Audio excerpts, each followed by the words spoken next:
Hello and আসসালামু আলাইকুম everyone. আজকে আমি আপনাদের সাথে শেয়ার করব বেসনের বরফির রেসিপি। ফার্স্টে 1 কাপ ঘি গরম করে 2 কাপ বেসন দিয়ে দিব। এখন 5-6 মিনিটের জন্য ভেজে নিব। আর বেসনগুলো আগে থেকে চেলে নিয়েছিলাম। 5-6 মিনিট ভেজে নেওয়ার পর গুঁড়া দুধ অ্যাড করছি 1 কাপ। এবার 3 থেকে 4 মিনিটের জন্য ভেজে নিব। 3 থেকে 4 মিনিট পর 1.25 কাপ চিনি অ্যাড করছি।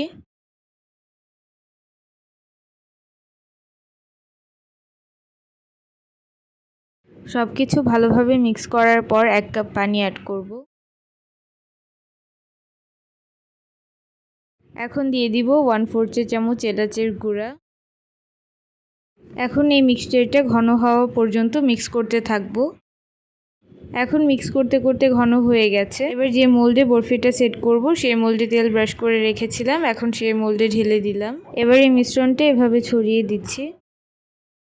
এখন উপর দিয়ে বাদাম ছড়িয়ে দিচ্ছি। এবার এভাবে চাপ দিয়ে বাদামগুলো সেট করে নিব। এখন 30 মিনিটের জন্য ফ্রিজে রেখে তারপর কেটে সার্ভ করে নিব। সো খুব ইজিলি বানানো হয়ে গেল বেসনের বরফি। আই হোপ রেসিপিটি ভালো লেগেছে। ভালো লাগলে একটি লাইক দিবেন। যারা এখনও সাবস্ক্রাইব করেননি তারা প্লিজ সাবস্ক্রাইব করবেন। আপনাদের ফ্যামিলি অ্যান্ড ফ্রেন্ডসদের সাথে রেসিপিটি শেয়ার করবেন। সবাই খুব ভালো থাকবেন। Stay happy and stay safe. আল্লাহ হাফেজ।